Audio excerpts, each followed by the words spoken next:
ഞങ്ങളുടെ ദൈവമായ കർത്താവേ, പുതിയ ദിവസത്തിൻ്റെ പ്രഭാതത്തിനായി നന്ദിയോടെ ഞങ്ങൾ അങ്ങയെ സ്തുതിക്കുന്നു.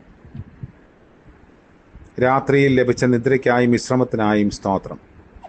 പ്രതികൂലതകൾ നിറഞ്ഞ പകലിൻ്റെ യാത്രകളിൽ കർത്താവിൻ്റെ സാന്നിധ്യം ഞങ്ങളെ ധൈര്യപ്പെടുത്തുന്ന ഓർത്ത് സ്തുതിക്കുന്നു.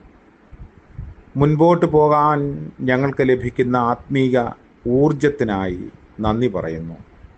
ഇന്ന് പ്രഭാതം മുതൽ പ്രദോഷം വരെ ഞങ്ങളുടെ ജീവിതയാത്രയിൽ, ജോലിവേലകളിൽ, ആവശ്യങ്ങളിൽ അവിടുന്ന് കൂടെ ഇരിക്കണമേ.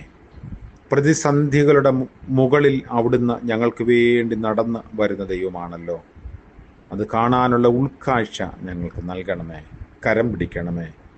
യേശു മശീഹയുടെ നാമത്തിൽ പ്രാർത്ഥിക്കുന്നു. കൃപയോടെ കേൾക്കുമാറാകണമേ. ആമേൻ. നമ്മുടെ കർത്താവ് യേശു മശീഹായുടെ സാന്നിധ്യവും കൃപയും നമ്മോടുകൂടെ ഇന്നും എന്നേക്കും ഉണ്ടായിരിക്കുമാറാകട്ടെ. ആമേൻ.